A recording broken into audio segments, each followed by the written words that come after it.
I am Dungeon Master, your guide in the realm of Pathfinder 2nd Edition. What's up, guys? Welcome back to the channel. This is Justin from Books, Bricks, and Boards. Today we're going to go over my top 5 Lost Omens books for the Pathfinder 2nd Edition. If you like the content, make sure to like, share, and subscribe. If I were only going to buy one Lost Omens book, the World Guide would definitely be it. This is 136 pages of pure gaming goodness. You're going to get a campaign setting in it. You're going to get details on more kingdoms than you can shake a stick at. You're going to get 76 backgrounds, 10 archetypes, 55 feats, 8 spells. Those numbers all came from Nerds on Earth. Thank you for that. And some of my favorites in there, you're going to get the Hell Knight Armiger, you're going to get the Red Mantis Assassin, you're going to get the Last Wall Sentry. You just get a lot of different character options. You get everything that you need to be a knowledgeable GM in the world of Lost Omens, and it is a real treat to go through this book. Like I said, if you're not going to buy any other books in the Lost Omens line, this is going to be the one you want. And the second Lost Omens book that I would pick up would be the Grand Bazaar. This book is so much packed into its 134 pages. You get 3 archetypes, you get an Ancestry, which the Ancestry is the Poppet, which, come on now, who doesn't want to play Chucky in Pathfinder? You get some very cool character options in that regard, the Wrestler, the Spell Trickster, the Captivator, but the main reason that you're going to want this is it is an in-world way of conveying a huge amount of detail about items that your characters can use and your NPCs can use. The way that it's presented is very much a living world. You get some interesting characters in the different shops, but it doesn't tie you down to a specific narrative. And that is why the Lost Omens Grand Bazaar is my second pick. And the third Lost Omens book that I would definitely pick up is going to be the Character Guide. In the Character Guide, you're going to get 7 archetypes, you're going to get 3 ancestries, it's 136 pages. The different ancestries you get are going to be ones that your characters are probably going to be interested in. They're the Hobgoblins, the Leshy, and the Lizard Folk. You get some of the really iconic archetypes for your characters to play, including the Hell Knight. I know in the World Guide you get the beginner level Hell Knight, but this you get the full 6th level Hell Knight.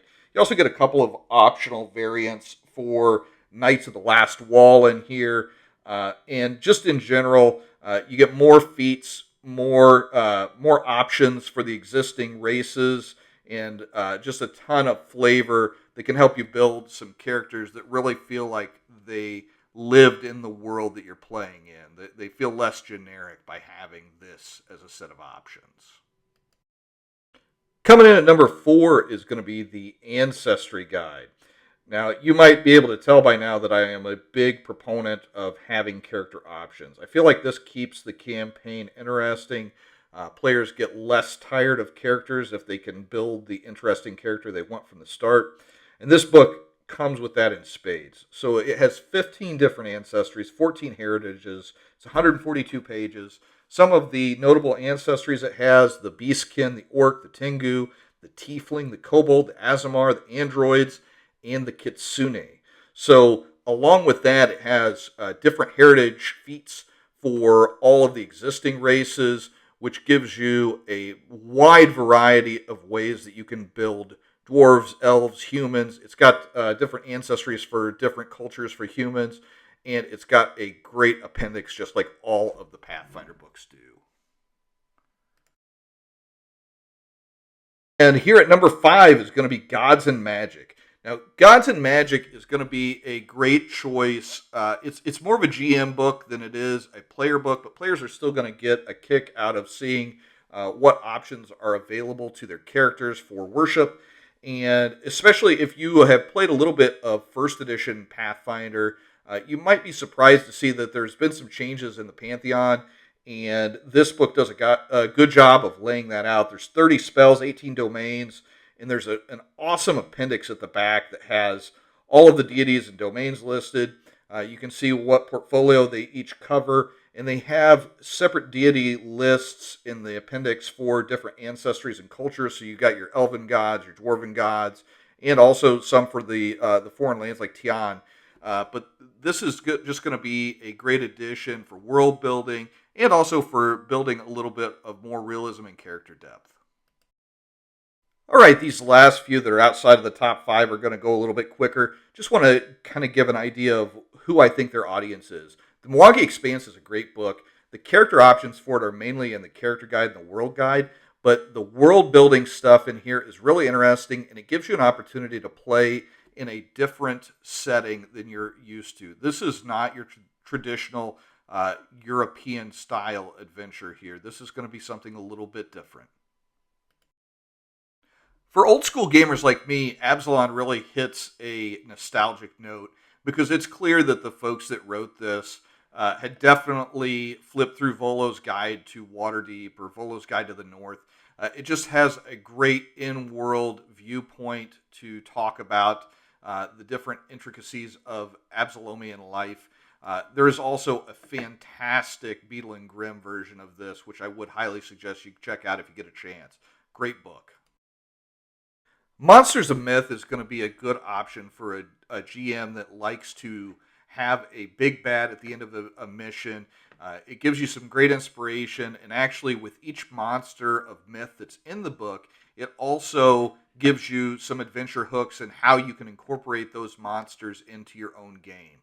So this is going to be a nice book for a GM that likes to create his own stories, and we'll give him some great antagonists to do so. And Legends is going to be similar to the audience that Monsters and Myth is made for. It's going to be for those GMs that want to create their own story. They want to have a nice, living, breathing world that they can present their players without using an adventure path. It's got a lot of the movers and shakers from the important organizations across Golarion. And it's got some really good detail on them that gives you the ability to play them and put them in an organic setting and make them really feel like part of your world.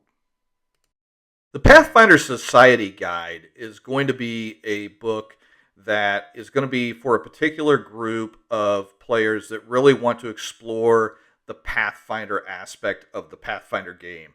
For those of you who don't know, Pathfinder is actually the term used for the group that chronicles all of the history of the world of Golarion, and they are kind of the keepers of secret knowledge, almost like the Harpers in the Forgotten Realms. And this is going to be the book for those kind of folks. And the most recent of the Pathfinder Lost Omens books is The Knights of Lastwall. And to be honest with you, this one disappointed me a little bit. I was hoping for a little bit more crunch, a little bit more detail, but most of what you need to play a Knight of Lastwall is in the character and world guides anyways.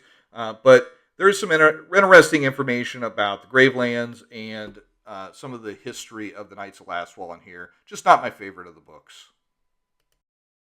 All right, so this has been my Lost Omens Buyer's Guide for Pathfinder 2nd Edition. I hope you all enjoyed it. If you did, please like and subscribe. Until next time, good gaming, and God bless.